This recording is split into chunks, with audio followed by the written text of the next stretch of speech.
दोस्तों आप भी अगर चीप रेट में पहली बार फ्लाइट टिकट बुक करना चाहते हैं तो आज का ये वीडियो आपके काफी काम आने वाला है। इस वीडियो के अंदर एक फ्लाइट टिकट लाइव में आपको बुक करके दिखाने वाला हूं। टिकट बुकिंग के समय हमने बैंक ऑफर और डिस्काउंट कूपन का खास ध्यान रखा है जिससे हम ज्यादा से ज्यादा पैसे का बचत कर सके। इसी के साथ साथ दोस्तों फ्री में सीट कैसे मिलेगा, वेब चेक इन या बोर्डिंग पास क्या होता है, एयरपोर्ट के ऊपर कितना देर पहले पहुंचना होता है और क्या क्या प्रोसेस फॉलो करने के बाद हम फ्लाइट में बैठते हैं। और मान के चलिए जो फ्लाइट टिकट हमने बुक किया कल को उसे कैंसिल या रिशेड्यूल करना पड़े तो कितना दिन पहले या कितना देर पहले हम कैंसिल या रिशेड्यूल कर सकते हैं, क्या टर्म्स एंड कंडीशन रहेंगे, क्या चार्जेस कटेंगे, कितना रिफंड हमें मिलेगा, सब कुछ जानेंगे आज के इस वीडियो में। तो बेहतर जानकारी के लिए हम चलते हैं मोबाइल के स्क्रीन के ऊपर और पहले एक फ्लाइट टिकट बुकिंग प्रोसेस देखते हैं। चलिए दोस्तों ये हम आ चुके हैं प्ले स्टोर के ऊपर और यहाँ पे अगर मैं सर्च करता हूँ फ्लाइट बुकिंग ऐप तो यहाँ पे आप देखोगे भर भर के एप्लीकेशन का यहाँ पे लिस्ट आ रहा है। लेकिन दोस्तों रेगुलर बेसिस पे चीप फ्लाइट बुकिंग ऐप के बारे में हम वीडियो बनाते रहते हैं जहाँ पे मल्टीपल ऐप को हम कंपैरिजन करते हैं, जहाँ पे ज्यादातर हमने नोटिस किया है क्लियर ट्रिप एप्लीकेशन जो है वो सस्ता रेट में टिकट देता है। तो इस वीडियो में इसी ऐप के थ्रू मैं टिकट बुक करने का प्रोसेस आपको दिखा देता हूं। बाकी मार्केट में जितने भी ऐप है बुकिंग का जो प्रोसेस है वो सबके लिए सेम होता है। चलो मैं एप्लीकेशन को इंस्टॉल करके ओपन कर लेता हूं। फर्स्ट टाइम होंगे तो मोबाइल नंबर और ओटीपी डाल के यहाँ पे कंटिन्यू हो जाना है और यहाँ पे आपको फ्लाइट का ऑप्शन दिखेगा। फिलहाल 25% का ऑफ दिखा रहा है लेकिन ये कहने की बातें हैं, आगे चल के पता चलेगा कि एक्चुअल क्या रियलिटी है। फ्लाइट के ऊपर हम क्लिक करेंगे। अब आप देखिए दोस्तों वन वे और राउंड ट्रिप दो ऑप्शन है। राउंड ट्रिप का मतलब होता है दोस्तों आपको जाना भी है और आपको आना भी है, यानी कि दो टिकट एक साथ बुक करना हो तो राउंड ट्रिप करेंगे। लेकिन दोस्तों मुझे सिर्फ जाने का टिकट बुक करना है तो वन वे सेलेक्ट करूंगा। उसके बाद फ्रॉम और टू एयरपोर्ट का नाम यहाँ पे एंटर कर देना है। जैसे कि मुझे चाहिए टिकट न्यू दिल्ली से पटना तो यहाँ पे ऊपर में हमने डाल दिया न्यू दिल्ली और नीचे में डाल देता हूँ पटना। और यह चुका है लोकनायक जयप्रकाश इंटरनेशनल एयरपोर्ट पटना, इसे हमने सेलेक्ट कर लिया। ठीक है दोस्तों ये वीडियो तो चलता रहेगा, एक छोटा सा आपका फायदा की बात कर लेता हूँ। आप हमसे कॉन्टेक्ट करके फूड लाइसेंस यानी कि FSSAI license, GST registration, ITR filing, चाहे वो करंट आईटीआर हो या बैक एयर का आईटीआर हो या आपको अपने बिजनेस का एमएसएमई सर्टिफिकेट यानी कि उद्यम आधार बनवाना हो, तो ये सारे काम आप हमसे कांटेक्ट करके कर सकते हैं। Contact detail decision pin code दे दिया हूं, हैंड टू हैंड इंस्टेंट आपका काम होकर के मिलेगा। तो ज्यादा जानकारी के लिए contact detail decision pin code दे दिया हूं, या इन सब सर्टिफिकेट का किसी को भी जरूरत है तो उनको हमारा कांटेक्ट डिटेल शेयर कर दीजिएगा।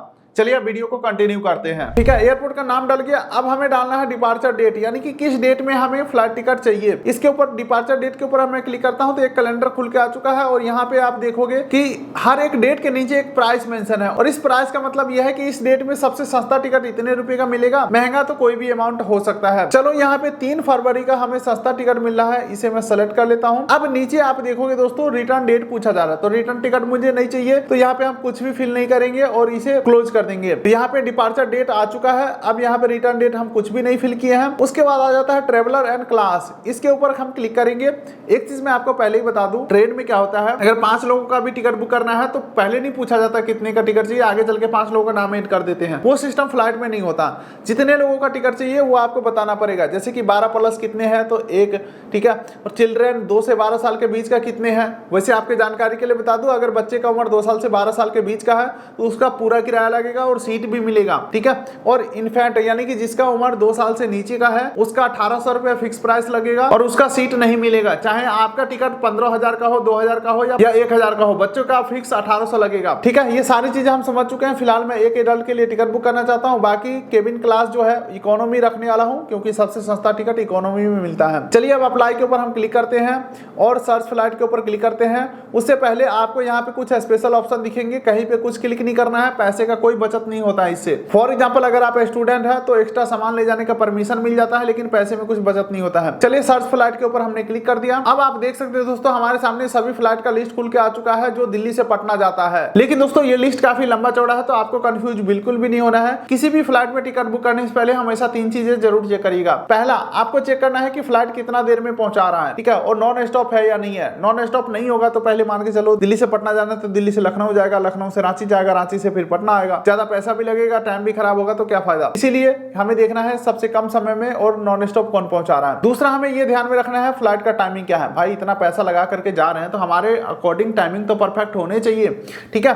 और अगर आप पहली हवाई यात्रा कर रहे होंगे तो आपकी जानकारी के लिए बता दूं यहाँ पे जो टाइमिंग दिखाए जाते हैं ये फ्लाइट टेक ऑफ करने का समय है, यानी कि फ्लाइट उड़ने का समय है। इससे 2 घंटा पहले हमें एयरपोर्ट के ऊपर पहुंचना होता है क्योंकि एयरपोर्ट के ऊपर पहुंचने के बाद फ्लाइट में बैठने तक का जो प्रोसेस है वो काफी लंबा होता है। जैसे कि टर्मिनल बिल्डिंग के अंदर अंदर एंट्री करने से पहले CISF का स्टाफ आपका ID प्रूफ चेक करेंगे। उसके बाद आप बैगेज जमा कराओगे, फिर सिक्योरिटी चेक इन होगा। उसके बाद आप जाओगे बोर्डिंग गेट तक, यानी कि फ्लाइट के गेट तक। और फ्लाइट का गेट फ्लाइट उड़ने से आधा घंटा पहले ही बंद हो जाता है, यानी कि यहाँ पे जो टाइमिंग दिया हुआ है इससे आधा घंटा पहले तो गेट ही बंद हो जाएगा।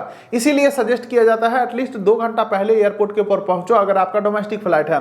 तो सीधे शब्दों में अगर मैं बोलूं तो 3:45 का फ्लाइट है, तो अपने माइंड में ये सोचेंगे 1:45 तक एयरपोर्ट के ऊपर पहुंच जाऊंगा सारे ट्रैफिक के बावजूद, तभी हम इस टिकट को बुक करेंगे, अदरवाइज कोई दूसरा टाइमिंग का देखेंगे। अच्छा, यहाँ पे फेयर यानी कि किराए की बात करूं तो ये भी ध्यान में रखना है कि आपके अकॉर्डिंग किराया परफेक्ट है या नहीं है। तो 3532 रुपए में टिकट बुक हो जाएगा। यहाँ पे मैं सुपर सेवर ही रखने वाला हूँ, फ्लेक्सी यानी कि महंगे में जाने का कोई फायदा नहीं है। फायदा यही होता है कि बाद में कैंसिल करोगे, रिशेड्यूल करोगे तो चार्जेस कम कटेगा। लेकिन दोस्तों मैं हमेशा सस्ते में बुक करता हूँ और ये टाइमिंग भी परफेक्ट है, इसे मैं क्लिक कर देता हूँ। आप देख सकते हैं यहाँ पे सुपर सेवर फेयर मैं सेलेक्ट कर लेता हूं। अब नीचे कंटिन्यू के ऊपर हम क्लिक करते हैं। तो अब दोस्तों यहाँ पे देख सकते हैं क्लियरली मेंशन है हमारे टिकट के ऊपर क्या क्या फैसिलिटी दिया जाएगा, जैसे कि 7 किलो कैबिन बैगेज ले जा सकते हैं और 15 किलो चेक इन बैगेज ले जा सकते हैं। इसके अलावा सीट जो है वो पेड है, यानी कि विंडो सीट वगैरह के लिए चार्जेस देने पड़ेंगे, लेकिन आगे चल के जुगाड़ बता दूंगा बाइक से। उसके अलावा मील यानी कि खाना पीना जो है वो खरीद के खाना पड़ेगा फ्लाइट के अंदर। कैंसिलेशन चार्जेस 4200 से स्टार्ट हो जाता है, यानी कि ये देखो 3800 का टिकट ही है और कैंसिल करेंगे तो 4200 देना पड़ेगा, यानी कि कैंसिलेशन में आपको कुछ भी रिफंड नहीं मिलेगा। डेट चेंज करोगे तो 3399 यानी कि 3400 रुपए इस टिकट से कट जाएगा। 3800 का टिकट है ना, तो 3400 कट जाएगा, बाकी बचा 477 रुपया। ये अमाउंट अगले टिकट में एडजस्ट हो जाएगा। बाकी फेयर डिफरेंस पे करेंगे, उस डेट का टिकट का जो भी अमाउंट होगा उसमें 477 रुपया एडजस्ट होने के बाद बाकी बचा अमाउंट पे करेंगे तो हमारा टिकट रिशेड्यूल हो जाएगा नई डेट में। तो ऐसा कुछ यहाँ पे सिस्टम रहता है। बाकी हमने ये सेलेक्ट कर लिया है, अब आगे बढ़ते हैं। आगे बढ़ते हैं तो सबसे इंपॉर्टेंट काम हम ये करने वाले हैं, कूपन कोड को हम अप्लाई करेंगे, डिस्काउंट लेंगे यहाँ पे, ठीक है। तो कूपन कोड के ऊपर मैं क्लिक करता हूँ तो हमारे सामने देख सकते हैं काफी सारे कूपन कोड खुल के आ चुके हैं। सबसे ज्यादा डिस्काउंट देने वाला कूपन कोड को हम अप्लाई कर लेंगे। तो यहाँ तो ऑलरेडी अप्लाई है 345 का डिस्काउंट वाला। चलो मैं यहाँ से आगे बढ़ता हूँ। अब दोस्तों सीट सेलेक्ट करने का ऑप्शन आ रहा है, तो यहाँ पे अंतिम वाला फ्री वाला सीट सेलेक्ट करूंगा। वैसे सीट सेलेक्ट नहीं भी करोगे तो भी कोई दिक्कत वाली बात नहीं है। वेब चेक इन करते समय भी सीट सेलेक्ट कर सकते हो, उस समय भी सेलेक्ट ना करे तो भी कोई दिक्कत वाली बात नहीं है। एयरलाइन ऑटोमेटिक कोई भी एक खाली सीट आपको अलॉट कर देगा, ठीक है।